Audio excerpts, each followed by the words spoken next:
Abra sua Bíblia, por gentileza, no livro de Romanos, no capítulo 8. E eu gostaria que nós pudéssemos ler juntos aí o verso 14. Romanos, capítulo 8, verso 14. Deus abençoe grandemente a sua vida. Que esta palavra fale ao seu coração. O texto diz assim: pois todos os que são guiados pelo Espírito de Deus são filhos de Deus. A primeira coisa que eu quero chamar a sua atenção é que a Bíblia fala de uma característica relacionada com os filhos de Deus. E essa característica é a liderança do Espírito Santo. É a oportunidade que eu e você temos de ser guiados por Ele. Essa palavra que foi traduzida aqui como guiados, ela no original significa literalmente guiar, conduzir. Mas um dos seus significados, que é apresentado pelos léxicos de uma forma ampliada, significa conduzir segurando com as mãos, levando desse modo ao destino final. Isso me faz lembrar uma experiência que eu tive ainda garoto. Eu me lembro quando completei os 7 anos de idade. Na época, nós chamávamos aquilo da primeira série do ensino fundamental. Hoje seria o equivalente ao 2º ano na nova grade. Então eu estava mudando de escola. Tinha terminado o pré-primário em outro lugar e agora iria mudar de escola. A escola era mais longe. Na minha cabeça de criança era tipo uns 5 quilômetros. Quando adulto, voltei a visitar o bairro onde me criei e eu fiz a medição pelo carro, dava 950 metros. Eu ficava pensando, quem encurtou 5 quilômetros? Mas aquilo na minha cabeça de criança era muito longe. Não era apenas longe, era um caminho, um lugar diferente, eram companhias e amizades diferentes. E quando chega o primeiro dia de ir para a escola, e naquela época as crianças se viravam, não eram os pais que levavam. Meu pai, vendo a minha apreensão, para não dizer meu medo, ele disse: hoje eu vou te levar e vou te ensinar o caminho. E ele me pegou pela mão dentro de casa. Ele não apenas me levou para fora na rua, ele andou aquele 1 quilômetro que parecia 5 comigo. Ele chega até a escola, ele não me deixou do lado de fora, ele entrou, ele descobriu qual sala eu estava matriculado, ele parou exatamente na fila que se formava na frente da sala, me deu todas as instruções. Eles vão cantar o hino nacional, naquela época se fazia isso. E quando terminar aquela professora entrar por aquela porta e essa fila andar atrás dela, você entra junto e assunto resolvido. Cada vez que eu penso na ideia da liderança do Espírito Santo, eu não penso apenas numa experiência ou outra com o profético. Imagina alguém que desde o dia da nossa conversão nos toma pela mão e diz: vem comigo, eu vou te guiar até o seu destino final. Se há algo que eu e você devemos não apenas esperar no sentido de uma possibilidade, mas contar como sendo não apenas um fato, mas uma necessidade, é que nós precisamos da liderança do Espírito Santo. A verdade é que nós não podemos nada sem Ele. Jesus diz que é Ele quem convence do pecado, da justiça e do juízo. Ninguém se arrepende sem a ação do Espírito Santo. Ninguém nasce de novo sem a obra do Espírito Santo. Tito 3,5 fala do lavar, da regeneração do Espírito Santo.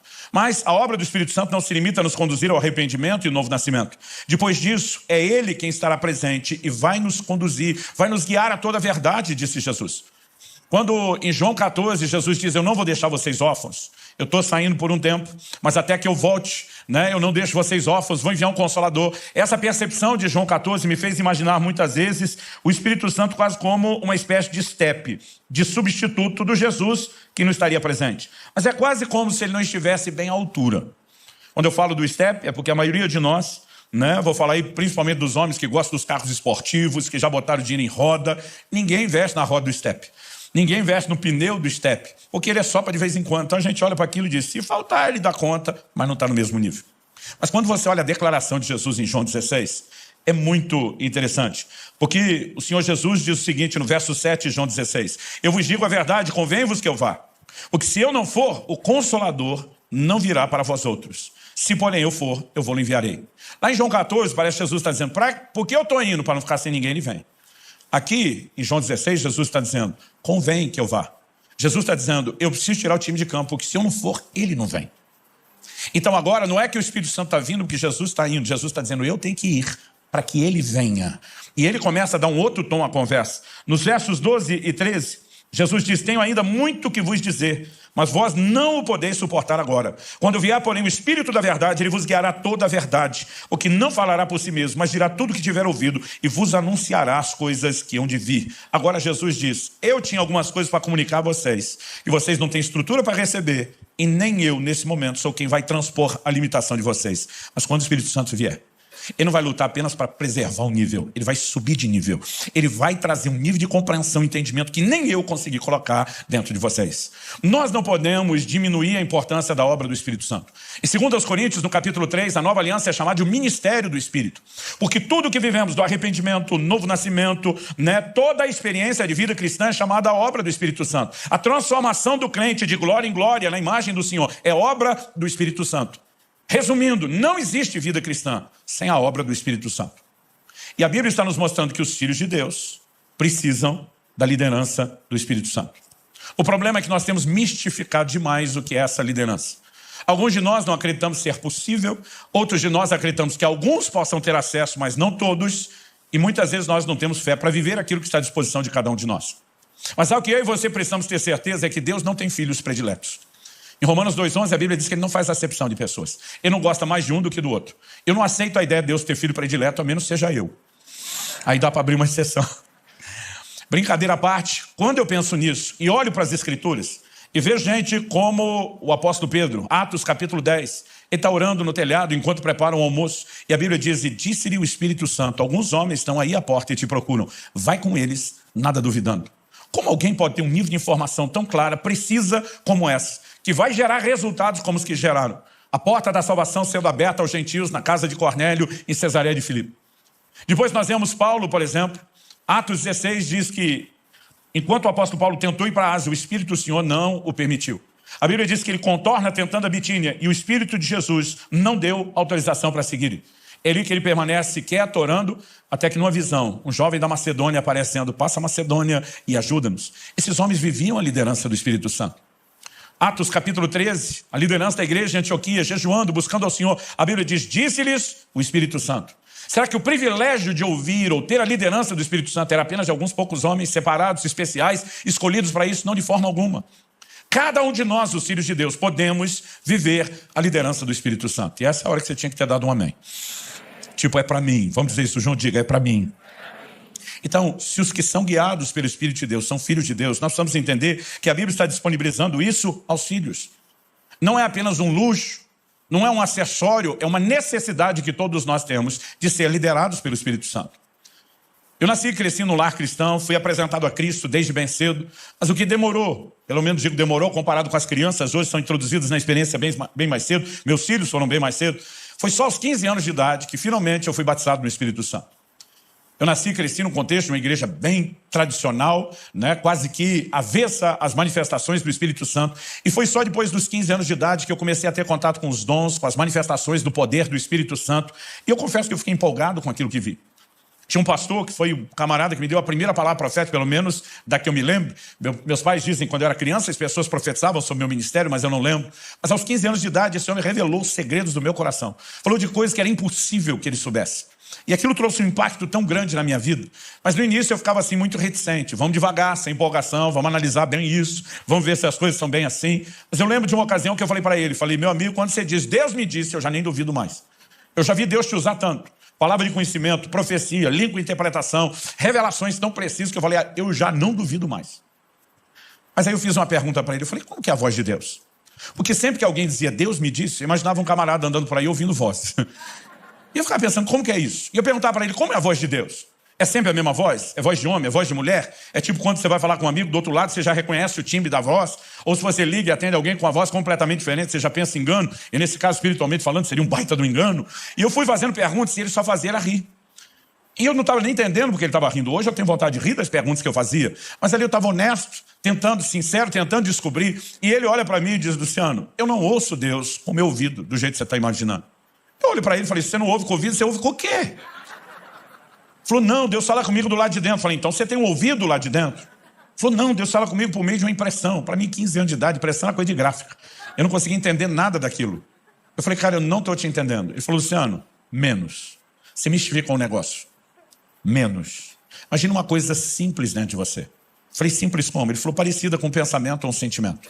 Quando ele falou aquilo, me ofendeu. Foi como se alguém viesse chutando todos os castelinhos de areia que ele tinha fantasiado sobre a liderança do Espírito Santo. E eu lembro que eu falei para ele, você está querendo dizer que é parecido com o pensamento e o sentimento? Ele falou, é algo interior. Eu falei, se é tão parecido com o pensamento e o sentimento, que garante que não é você pensando ou sentindo? Ele olhou para mim e falou, aquela palavra profética que eu te dei, Era eu pensando ou sentindo. Falei, não, aquela foi boa pra caramba. Não tinha como ser você não tinha como pensar ou sentir aquelas coisas. Ele falou, Luciano, se você quer entrar nesse lugar, você precisa aprender a olhar para isso com simplicidade. E algo que eu aprendi desde o início da caminhada foi que quando falamos da ação do Espírito, da liderança do Espírito, dos dons do Espírito, os resultados podem até ser espetaculares, mas o processo é simples. E aqui nós temos uma grande chave. Naquele dia ele falou, se você não entender a liderança do Espírito Santo, você não vai muito longe nos dons. E quando eu comecei a correr esse Brasil, orar pelas pessoas, vamos orar por enchimento do Espírito, vamos pilhar o povo para receber os dons, buscar os dons, mover nos dons. Um dia o Espírito Santo falou comigo, se você quer efetividade em levá-los a andar no meu poder, priorize ensinar como eles vivem a minha liderança e o relacionamento comigo. Porque esse é o ponto de partida. Então eu lembro que naquele dia, aquele pastor olhou para mim e falou, deixa eu tentar te ajudar a entender como Deus sabe. Ele olhou para mim e perguntou, você tem certeza da sua salvação? Eu falei, isso eu tenho. Ele falou, você saísse pela porta da igreja agora e na rua, um caminhão, uma jamanta carregado te atropelar, se fizesse picadinho de você. Ele foi bem dramático.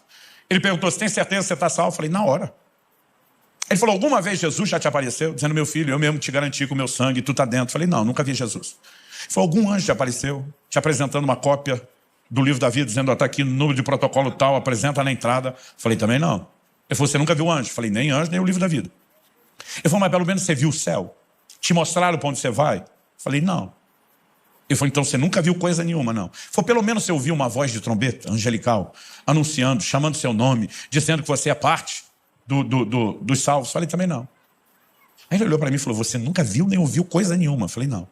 Ele falou, como é que você sabe que você é salvo? Eu falei, eu sei, porque sei, porque sei. Se fosse hoje eu teria dito, como é que eu sei, não sei, só sei que eu sei. Porque eu sabia que eu sabia que eu sabia. Eu só não sabia como é que eu sabia, mas que eu sabia. Eu só não sabia de onde vinha tanta sabeção ou sabimento. Mas eu sabia muito. E naquele dia ele falou assim, eu vou tentar te explicar pela Bíblia a fonte da sua sapiência, só para mostrar que eu aprendi a palavra certa. Não é sabeção nem sabimento. E ele me levou, nós lemos aí Romanos 8,14, ele me levou na sequência para Romanos 8,16, que vem assim, como eu disse na sequência, onde a Bíblia diz que o Espírito testifica com o nosso Espírito que nós somos filhos de Deus. Ele diz, como podemos saber que somos salvos, somos filhos de Deus? O Espírito testifica é sinônimo de testemunha, confirma com o nosso Espírito que nós somos filhos de Deus. Então ele diz, Luciano, essa certeza que você tem dentro de você, ela veio por uma visão? Não. Ela veio por uma voz audível espetacular? Não. Como ela vem? É um testemunho dentro de você. Nem você sabe de onde vem, mas uma convicção se apodera de você, a ponto de você bater o pé e dizer, eu sei porque sei, porque sei. Ele disse, num assunto como esse, segurança eterna, certeza de salvação, Deus decidiu falar não necessariamente por meio de uma visão espetacular, nem necessariamente por meio de uma voz audível, que te faz acreditar que Ele não possa usar esse mesmo sistema simples para falar conosco no dia a dia. Com o tempo eu fui aprendendo verdades na Bíblia, com Provérbios 20, 27, o espírito do homem é a lâmpada do Senhor. Deus quer trazer direção para mim e para você. Agora, nós precisamos entender como a coisa funciona. E naquele dia aquele pastor simplificou e falou, Luciano, aprenda a escutar seu coração. Ele falou, a frase sou estranha agora, mas principalmente em momentos onde você sabe que sua cabeça não quer fazer algo, vai ficar fácil perceber que aquilo não vem de você. Eu costumo brincar que a primeira experiência você não esquece. Eu estava passando por uma praça da cidade, era um dia frio, eu estava usando uma blusa de lã, era ainda um adolescente, e durante muitos anos, quando eu e meus irmãos, à medida que nós fomos crescendo, sendo criados, nós enfrentamos muita dificuldade financeira, e durante muito tempo todo mundo usava roupa ganha, que normalmente não vem em bom estado. Agora eu com o salarinho de office boy, ralei, juntei dinheiro uns meses para dar entrada e parcelei o resto de uma blusa de lã. Dessa você compra numa promoção de loja de departamento. Ainda lembro o dia que eu estava dentro da loja e anunciaram no microfone, promoção no setor de inverno. E aí eu fui lá, aquelas queimas, comprei aquela blusa de lã, o inverno estava acabando. Tinha dia que nem frio direito estava, a gente saía suando, mas eu orgulhoso que agora eu tinha minha blusa nova de lã. Esse dia eu estou com ela. Eu estou passando por uma praça e vejo um mendigo debaixo do banco. E quando eu estou passando perto dele, começa a me chamar a atenção, eu olho para ele. Algo dentro de mim, não era uma visão espetacular, não era uma voz audível, mas algo dentro de mim começa a borbulhar. E aquela coisa interior, que eu não consigo chamar de pensamento, nem de sentimento, aquele testemunho interior parece me sugerir fortemente, aqueça esse homem. Eu lembro que eu parei, fiquei olhando para o mendigo, falei, Deus, se for você, usando aquele sistema simples que o pastor me ensinou.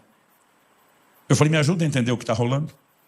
Falei, considerando que o senhor não deve ter planejado que eu passe a noite abraçado com esse homem, o senhor deve estar pedindo a minha blusa de lã. Eu passei 3 anos sem uma dessas. E agora que eu tenho uma, e eu estou olhando esse cara bêbado, dormindo no chão, que não toma banho, vou dizer uma coisa para o senhor. Com ele, essa blusa dura 3 dias. Comigo dura 3 anos. Se eu der a minha para ele daqui 3 dias, o senhor tem 2 passando frio. Se eu ficar, é um só. Você percebe essa hora que sua mente está dizendo, eu não quero fazer isso. E nessa hora eu lembrei, quando o seu coração está sugerindo que sua mente não quer, há um forte indício de que não vem de você. Eu não queria dar minha blusa. Eu estava desfilando ela com orgulho. E naquele momento eu fiquei lembrando do pastor dizendo, ouça seu coração. Eu falei, só tem um jeito de saber. Fui lá, acordei o bêbado. Falei, Deus mandou eu te aquecer. Tirei a blusa, entreguei, ele vestiu. Voltou a deitar e dormir. Nem obrigado, miserável, falou. Miserável literal. Eu fiquei com uma raiva, eu falei, nem agradeceu. Me deu um arrependimento, a vontade de tomar de volta, me deu nojo de pegar de volta. Aquele misto de sentimento. Eu queria dizer para você que eu ouvi um coral de anjos, que tudo ficou maravilhoso depois daquilo, mas nada, eu estava com raiva dele, com raiva de mim. E eu pensei, acho que deu ruim esse negócio. E agora, sem saber o que fazer, eu decido ir embora, até porque está frio. E quando eu saio e começo a dar os primeiros passos, o Espírito Santo começou a falar comigo. E ele me disse, se você aprender a seguir o testemunho interior e ouvir a minha voz, você vai viver uma vida de aventuras extraordinárias. Pensa numa promessa que tem se cumprido até hoje. Naquele momento, quando eu comecei a andar e ele começou a falar comigo, eu entendi que aquilo era Deus desde o início. E eu vou aprender a dar valor a isso. Aquele pastor naquele dia falou para mim, Luciano, o testemunho interior merece a nossa atenção. E eu comecei a lembrar que meu pai falava disso. Em outras palavras, meu pai dizia, não estou com paz para tomar essa decisão. Tomei essa decisão porque estou sentindo paz. Eu perguntava, pai, o que é esse negócio de paz? Ele estava a declaração de Paulo aos Colossenses, seja a paz o árbitro, o juiz nos vossos corações. E diz, a paz é uma espécie de confirmação que o Espírito Santo traz, de que é para avançar. Ele falou, eu leio aquilo como fosse um semáforo com um sinal verde. Ele diz, mas a falta de paz, normalmente para mim, é como o sinal vermelho do semáforo. É o que está me dizendo, para, não avance. E eu comecei a prestar atenção no fato de que o testemunho interior é o que Deus quer usar. Porque Deus quer falar comigo, com você de forma simples, mais simples do que imaginamos. Eu vejo o tempo todo as pessoas dizendo, Deus não fala comigo. Eu digo, será aquele que não fala ou você não entende como ele fala? Todo culto você vai ter um treino. Quando chega a hora da oferta, 2 vozes vão falar dentro de você. Uma diz, dá nada não. Vou dar essa nota menorzinha da carteira. E a outra vai dizer, dá sim, pula, pega a outra. Eu lembro de um dia que eu falei para um, considerando que o irmão não é um esquizofrênico no mais alto grau de dupla personalidade, uma voz falando pode ser a sua, a outra não. Considerando que nós dois já sabemos qual é a sua, seu avarento, falei para ele. Ele não era muito empolgado para dar, ele mesmo admitia isso. Eu falei, de quem a outra voz está sugerindo que você dê? Aí ele, querendo simplesmente assim se esquivar, falou, será que é o diabo? Eu falei, só se ele converteu. Para fazer campanha, para você investir no reino de Deus, só se ele converteu. Gente, não é difícil reconhecer a voz do Espírito Santo. Ou o testemunho interior do Espírito Santo. Você chega numa roda de conversa lá no trabalho ou na escola, tem um grupo de pessoas contando piada. E você chega e começa a rir do que está ouvindo, lembra de algumas coisas, começa a contar, mas daqui a pouco a conversa migra de piada a piada suja. A diferença entre um e outro não é a falta de graça. É só, às vezes, a falta de pudor, de moral, de respeito, de pureza. E aí, à medida que o assunto foi virando, bateu a saudade do velho homem, você mesmo resgatou um monte de coisa, riu com eles, fez todo mundo rir. Quando você saiu de lá, algo dentro de você, não é uma visão espetacular, não é uma voz audível, mas algo dentro de você, que nem você sabe explicar, está te sugerindo fortemente, esse não é o seu lugar. Você não deveria ter ficado ali comendo todo esse lixo. Quem está fazendo isso com você? O Espírito Santo. Aí vamos trocar de roda de amigos. Você deixou a roda dos ímpios e agora encontrou uma outra roda de gente da igreja. Mas não são irmãos quaisquer. São aqueles que o veneno corre no canto da boca. Que a língua é bifurcada, bipartida. E o time dos maledicentes está usando a língua feita um chicote, um açoite, para bater no outro que não está ali para se defender. E você decide se unir com eles e fala mal do seu irmão. Mas daqui a pouco você sai dessa roda e de novo aquele mesmo desconforto. Não é uma visão espetacular, não é uma voz audível, mas algo está te sugerindo fortemente. Você não deveria ter falado do seu irmão dessa forma. Quem é que está fazendo isso com você? O Espírito Santo. Gente, se o Espírito Santo não fala com o crente, ele é uma das criaturas mais loucas que existe. De vez em quando eu pergunto para alguns, com quem que você vive discutindo? Ou você é um doido de pedra, ou tem alguém tentando falar com você. Vamos falar do crente um pouquinho mais sério. que não está em nenhuma dessas outras duas rodas. Aquele que está no lugar secreto, no tempo com Deus, de oração, no devocional, e ele está orando, daqui a pouco ele entra naquele lugar do quebrantamento. Meus filhos diziam que a melhor hora de pedir algo para papai e mamãe era depois do tempo com Deus, que a gente vinha tudo quebrantado.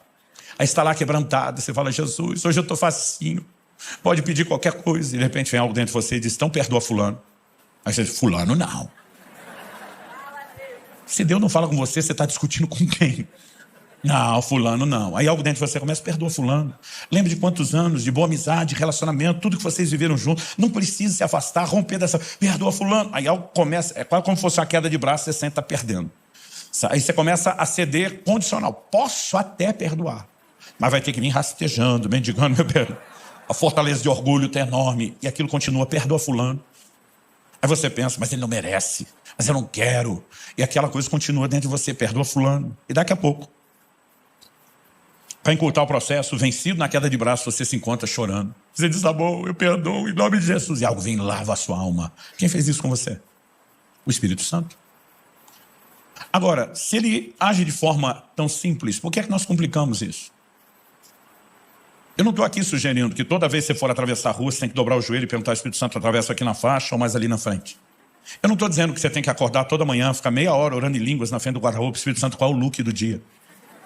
Embora honestamente, me permita com muito amor dizer que algumas de vocês, irmãs, podiam orar um pouquinho mais antes de se vestir. Porque o seu corpo é templo do Espírito Santo. E você deveria zelar por isso. Mas, sabe, eu não estou falando que você tem que ficar toda hora procurando aquele desespero de ouvir alguma coisa. O que nós precisamos é de um coração sensível. Um dia eu estava ensinando sobre a liderança do Espírito Santo. E no final de uma aula, um intervalo, antes de começar a outra, um cara me procura e fala assim, pastor, estava aqui pensando. E eu gosto de colher essas pérolas de sabedoria. Ele falou assim, não tem gente que no reino natural é surda, que ela não ouve? Eu falei, tem. Ele falou, pois é, que Deus fala, não tenho dúvida.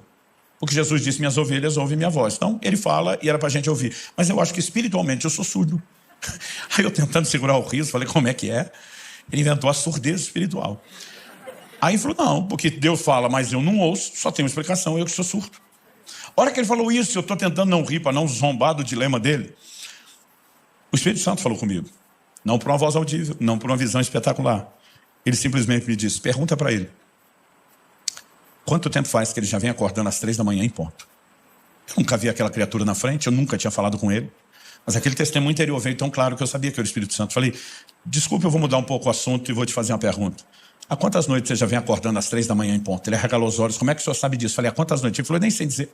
Está acontecendo toda noite, faz tempo. Falei, descreve o que acontece. Falou, pastor, eu tenho sono pesado, eu nunca acordo de madrugada. Eu posso tomar não sei quantos litros de água, não acordo nem para ir no banheiro. Mas agora eu estou acordando toda madrugada às 3. E diz 3 em ponto. Eu não acordo 2h59, eu não acordo 3h01. É 3 em ponto. Eu olho no relógio, é 3 em ponto. Falei, ok, o que você sente? Falei, pastor, sinto a vontade de orar. Eu falei, o que você faz? Falei, pastor, isso não é hora de orar. Eu viro para o lado e durmo. Olhei para ele e falei, seu problema não é surdez espiritual. Seu problema é estupidez espiritual. Aí ele me olha como assim? Eu falei, criatura, tu não tem nem cara que gosta de orar. Não acorde de madrugada nunca. Agora, de uma hora para outra, você acorda todo dia no mesmo horário pontual. Não é 2h59, não é 3h01. Qual a probabilidade estatística dessa coincidência acontecer toda madrugada e você não só acordar no mesmo horário, mas acordar com vontade de fazer o que você não quer, que é orar? Eu falei, não te ocorreu que Deus está te chamando para oração? Eu falei isso, ele... Sabe que o senhor falando assim... O problema não é que Deus não fala. De alguma forma, ou nós não fomos orientados a entender a simplicidade, ou exageramos na expectativa a ponto de não entender a maneira como Ele deseja nos guiar. Eu comecei a perceber ao longo da minha caminhada com Deus que nós precisamos ser sensíveis. Às vezes é o jeito que você falou com o seu cônjuge, com um dos seus filhos, com seu pai, e algo dentro de você disse, essa não é a maneira como um cristão deveria falar ou expressar o caráter de Cristo. A Bíblia diz, se hoje ouvides a sua voz, não endureça o coração. Então, onde é que Ele fala? É uma pergunta. Onde é que ele fala? No coração. Se a Bíblia diz que quando ele está falando não é para endurecer o coração, é porque é ali que ele fala, é ali que vem a resposta. E muitas vezes, por não entender a simplicidade, nós não criamos um sistema de correspondência. Mas à medida que eu e você aprendemos a nos exercitar naquilo que vamos percebendo que Deus está falando, nós começamos a progredir na experiência. Tanto porque vamos desenvolvendo sensibilidade, vamos aprendendo por meio das experiências, mas porque demonstramos a Deus fidelidade, o que nos permite ser promovido. Em setembro de 2000, eu tive uma experiência interessante. Perdi uma carteira, não consegui achá-la de jeito nenhum. E começou a me dar um desespero. Eu revirei a casa, pedi para minha esposa me ajudar, tinha que fazer uma viagem, sem a carteira não ia rolar. E a minha esposa falou assim, essa carteira não está aqui. Eu falei, olha, eu estava suspeitando, mas vindo de uma expert que nem você. Eu não sei, aqui em São Paulo, lá no Sul, onde a gente não acha as coisas, a gente chama a esposa da gente. Porque elas têm superpoderes. Não é sério, às vezes eu falo, Kelly, onde é que está a tesoura? Segunda gaveta de escrivaninha. Eu abro, não está. Ela diz, olha direito. Eu, não está. Fecha. Quando ela vem, abre, pum, aparece a tesoura. Aí chamei minha esposa, ela revirou a casa comigo de alto a baixo fica no sobrado. Ela olhou para mim e falou, a carteira não está aqui. Eu falei, ontem eu fui na igreja. Certeza que eu lembro de ter pego a carteira para sair.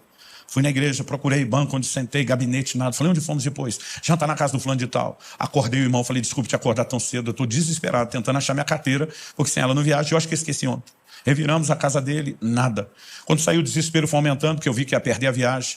E eu falei, Deus, por favor, me mostra onde está essa carteira, me mostra. Mas me mostra era assim, na melhor das hipóteses da minha cabeça, me dá uma ideia, me faz lembrar. E quando eu estou orando, me mostra. Eu tive uma visão, coisa que não costumo experimentar. Foi como se passasse uma tela de cinema, assim, na minha frente, um filme estrelando eu mesmo. Como era o filme? Eu morava numa casa que ela era mais alta que o nível da rua e tinha uma escada que descia meio em S, assim, até a entrada da casa. Eu tinha parado o carro na entrada de pedestre, porque a garagem era pelo fundo, mas tinha chovido muito à tarde. Uma chuva que eu nunca vi, nem antes nem depois. Morei 9 anos naquela cidade, nunca tinha visto uma chuva como aquela. E chegou a hora de ir para a igreja, eu estou olhando para o carro que eu deixei lá na garagem e pensando como é que eu vou pular essa enxurrada. Então eu estou no alto da escada calculando quanto que eu tenho que correr para pular. E é como se a tomada da filmagem pegasse de baixo para cima. Eu estava vendo a roupa que eu estava usando quando fui para o culto, era uma noite muito fria, típica lá do sul, então eu estava com sobretudo. E a carteira que eu usava na época não era dessas carteiras de bolso como hoje. A gente chamava de capanga, um negócio, a carteira de couro grande, da época em que o finado talão de cheque a gente guardava ele aberto, pra vocês terem ideia do tamanho dela. Enorme. E eu vi na visão aonde estava a carteira, eu coloquei no bolso externo do sobretudo. E eu percebi que na hora que eu estou calculando o que eu tenho que correr, e realmente descorrendo ao pique, eu percebi que a hora que eu dei o pulo e fiz um movimento com a perna direita, ela bateu por dentro do sobretudo, e ela cuspiu, ejetou a carteira para o lado de fora. Na hora que ejetou, foi como se o filme desse um zoom na carteira saindo, e ela em câmera lenta. Para quem é da época do videocassete, quando entrava o slow motion, o som mudava, lembra? Porque mudava toda a alteração do... E aí eu vejo aquele carteirão na minha cabeça, na visão não tem som, mas na minha cabeça, na hora de contar, imagino. Eu vejo aquele carteirão em câmera lenta virando e caindo. Quando ele está assim, no meio do caminho, a visão sumiu. O que eu deduzi? Falei, tá na calçada lá em frente de casa. Morava numa rua pouco movimentada. Voltei correndo para casa, olhei a calçada toda, nada. Onde está essa carteira? Nada. Falei, se algum vizinho achou, jogou para dentro. Olhei o quintal, nada. Caixa de correio, nada. Aí me deu um desespero dobrado. Não era mais só perder a viagem. Falei, Deus, eu nunca tenho uma visão. Agora que pareceu que eu tive uma, não deu em nada. Mas aí eu lembrei que na visão, alguém deu pause e desligou antes de terminar, quando a carteira estava no ar. Eu falei para Deus, eu quero ver o fim do filme. Eu quero ver o fim da visão. E gente, voltou no pause, a carteira lá no alto. E alguém soltou o play com a câmera lenta de novo. E eu vi ela caindo. E dessa vez eu vi onde ela caiu. Dentro d'água, na enxurrada. Só quando ela entra na enxurrada, volta à velocidade normal e ela sai em disparada, levada pela água. O Espírito Santo falou comigo, acha o primeiro bueiro. A carteira é grande, ela está enroscada, ela não passou. Eu achei o primeiro bueiro, comecei a tirar galho de árvore, folha, tinha sido uma chuva forte. A carteira estava lá enroscada, eu achei o máximo. Na verdade, não achei só o máximo, eu fiquei quase metido. Ficava dizendo, Deus falou comigo, Deus falou comigo, Deus falou comigo. Eu fiquei empolgado com aquele negócio. Uns 3 meses e meio depois, foi menos de 4. Início do ano seguinte, janeiro de 2001, eu estava ministrando no Canadá. E depois de um culto abençoado, tivemos um mover gostoso do Espírito Santo. O assunto, à mesa, na hora do almoço, era o mover e a liderança do Espírito Santo. Um conta uma experiência, outro conta outra, outro conta outra. Naquele ambiente, todo mundo abrindo. Falei, gente, me aconteceu há pouquinho tempo agora, recente. Tá fresquinha essa. E contei a experiência da carteira, mas assim, com toda a dramatização possível, riqueza de detalhe. Eu lembro que todo mundo ficou assim, uau! E aquele uau para mim era, a sua ganhou da de todos nós. E quando eu estava achando que eu era o campeão, o pastor que tinha me convidado, pastor em uma igreja canadense, uma brasileira, ele disse, foi boa. Ao jeito que ele falou foi boa, eu falei, tô pressentindo que vem um mas. Ele falou, mas já viu uma melhor. Eu falei, não acredito que você vai querer ganhar de mim. Ele falou, na verdade, não vou ganhar nada. Ele falou, só fui a testemunha. Aí ele me pergunta, você conheceu fulano de tal? Falou o nome de um pastor que foi da vanguarda do avivamento aqui no Brasil.